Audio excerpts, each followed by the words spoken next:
Welcome to my channel. Today I'd like to share with you some ideas of how to make paste grain papers. These are fantastic papers for actually working with different designs, and there are lots of different techniques you can do with it. You're going to need some wallpaper paste, and you will see here that I have this thick goopy liquid in my tray, but because it is so thick I've added some water, and I'm just going to use this little sucker stick just to gently soften it a bit more. There is a link to how to make up your wallpaper paste that I will post below, and it gives you all the different things that you can actually use it with. Now this is going to be the base, and what this actually will do is allow my paint to be wet or dry, wet for a longer period, so it gives me time to play. And now I just have some acrylic paint, and I've got burnt umber which I'm going to put on this side, and I have some yellow ochre, which is that sort of mustardy color, which I'm going to put onto my wallpaper paste on that side.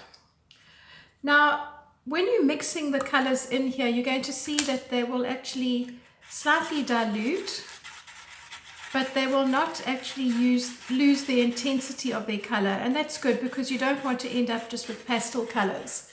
You want to be able to see your colors really nicely. Okay, so I've mixed the brown up, the umber, quite sufficiently. I'm just going to do the same with the yellow ochre. So you're just wanting to do this so that you don't end up with too much of a thick area of paint coming on at once. So that's quite nice and smooth now. Now I'm going to take a big fat brush, and I'm going to start off by picking up on my brush just some of the umber, putting it on both sides. You can see I'm not covering the whole of my brush. Hold down the one side just so that you keep your paper straight and stable, because otherwise it is easy for it to start moving around. And you're just going to continue to brush over your paper until you have covered it.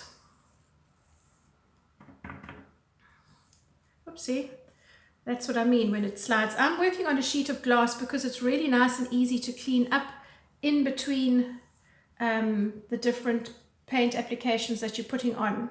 So you can either put the paint on fairly thinly like that, in which case it's going to dry, as you can see, with the different brush strokes showing through, so it gives it almost a wood grain effect, and the colors will become more intense once you've actually got the paper dry, because the paper is a little bit translucent once it's wet. Okay, now I'm going to take a second piece of card. Sorry, I'm working with card here, not paper. It's 160 gram card that I'm working with. And now I'm going to do exactly the same thing. I'm going to apply my paste with my acrylic paint all over this. And because the paint is not drying that quickly, as opposed to if it was just plain acrylics onto my paper, it gives me a little bit of time to play.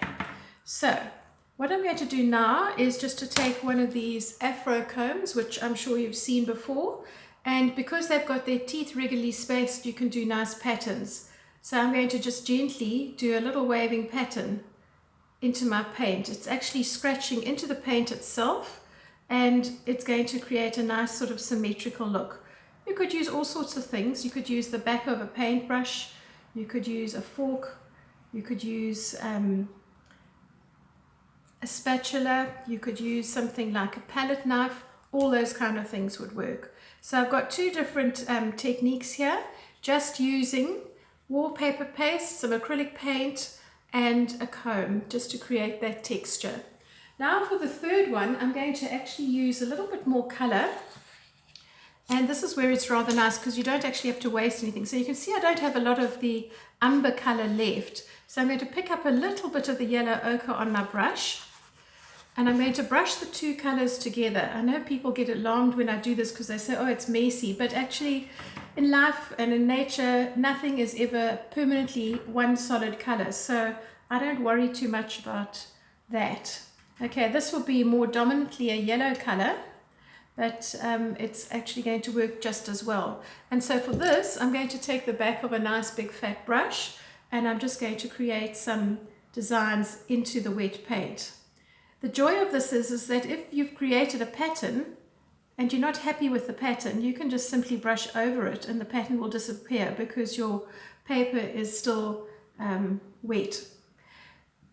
This paper will take a little bit longer to dry because of the wallpaper paste, but when I say a little bit longer, I'm not talking like hours and hours and hours. And what you will need to do once you've actually finished drying it is just put it under a heavy book for a day or so, just to keep it nice and flat. Do that as soon as you can, because the sooner you do it, the sooner the paper will lie flat. So that's just one or two little ideas with paste grain paper. I'm going to show you a whole lot more, and I hope that you're going to enjoy this series. Please check out the playlist for the decorated papers. Bye for now.